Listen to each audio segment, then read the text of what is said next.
આખો હોલ ખાલી, કોઈ નહીં. अभी मजा आएगा ना भिड़ो.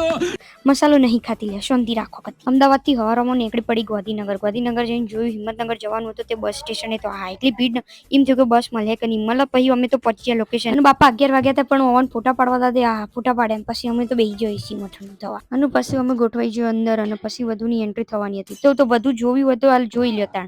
આ સમાર બેન પણ એની હગઈ પછી યુવાના ઘેરથી બધી રસમો કરીને પછી ગીતો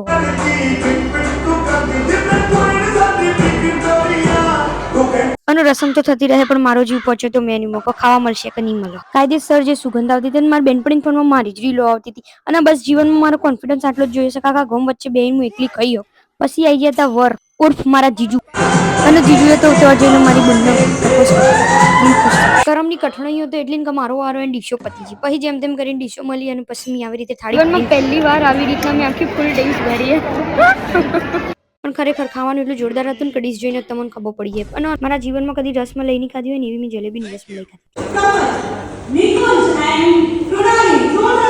અમારો ખાવાનું પત્યું નતું એટલે તો બીજી વાર ગાભો બદલી નાખી અને પાછું તો ટેબલ સેટ થતું હતું એટલે મને ખબર પડી ગઈ કે કોક એટલે આઈસ્ક્રીમ જ. બ્રાઇડ અને ગ્રૂમ મેચિંગ કરું તો સમજ્યા પણ હોય તો આ વેવાય મેચિંગ કર્યું હતું જોરદાર લાગતું હતું. અને પેલો જે મસાલાની પોટલી જોઈ હતી ને આ જ હતું. સિસ્ટમ પાડી હતી ચમકા મારો ખાનદાની રિવાજ. મને મારી મમ્મી જો હોટલોમાં જઈએ ને એટલે આવી રીતે પોટલી ભરી લઈએ છે શરમ વગર. પછી ખાઈ લીધી આઈસ્ક્રીમ અને પછી તો આહા બે જે ડાન્સ કર્યો